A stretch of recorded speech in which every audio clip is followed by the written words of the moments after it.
What's going on, guys? Welcome back to my kitchen. This is Tony Reed with Spiceology. I'm gonna show you guys how to make some mac and cheese with our jalapeno popcorn seasoning.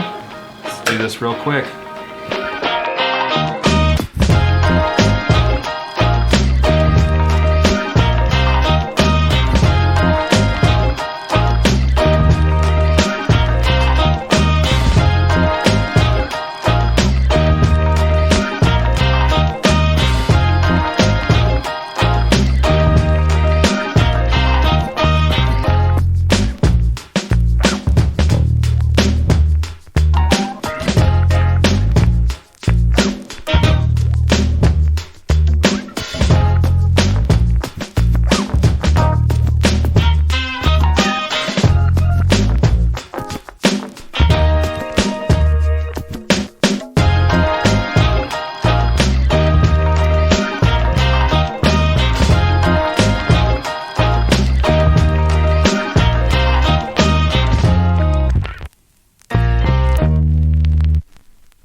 And that is how you make the jalapeno popper mac and cheese.